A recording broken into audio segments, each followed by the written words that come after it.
what do you generally recommend, and what do you think is really important on announcement day?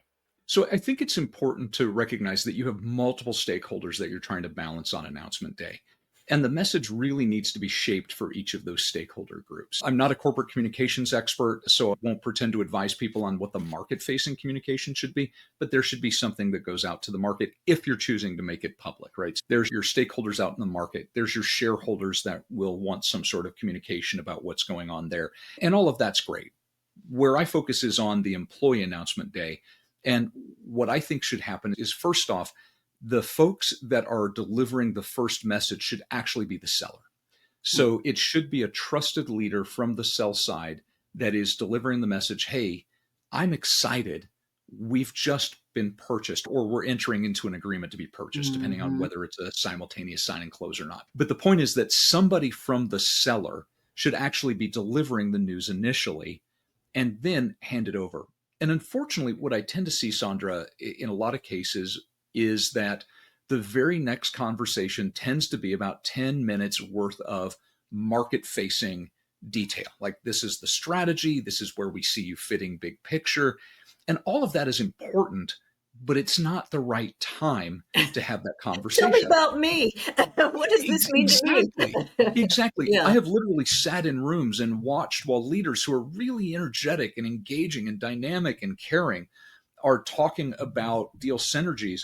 Meanwhile, everybody in the room is on their phone and they're texting their loved ones going, OMG, we just got bought. And the response is, oh my gosh, do you still have a job? That is literally Right. the first question that comes across. And what's the response if the leader's up there talking about numbers and strategy and product lines? Is, I No, don't I know. don't. Yeah. Or Or it's reaching out to that company whose headhunter called a few days ago and saying, you know what, maybe I will take that interview.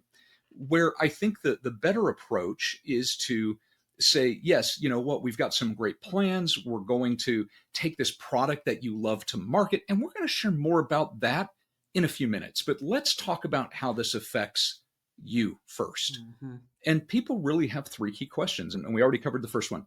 Do I still have a job? That's, if we think about Maslow's hierarchy, can I feed my family? And if we fail to answer that, we've already lost them. The second thing that we have to answer is, will my job be as good? And so we're moving up Maslow's hierarchy into a Mhm. different set of needs. Will my job be as good? Answers a different need than, do I still have a job? And then finally, the third question is, will you treat me fairly? Mm. And we demonstrate that more in our actions than in our words, but we also share it by talking about procedural justice, meaning, is the process fair? How are we going to come up with your job offers? If there are reductions, how are we going to determine who stays and who goes? And so having those kinds of conversations very transparently, it may not win us a lot of love because nobody loves that sort of imposed change, but at least people know that we're leveling with them and we're concerned about them and their experience.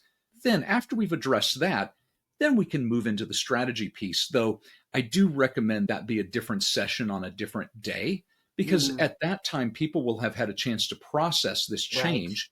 They can go home to their loved ones and the important people in their lives that they make those decisions with and have the conversations, and then come back the next day and ask those questions.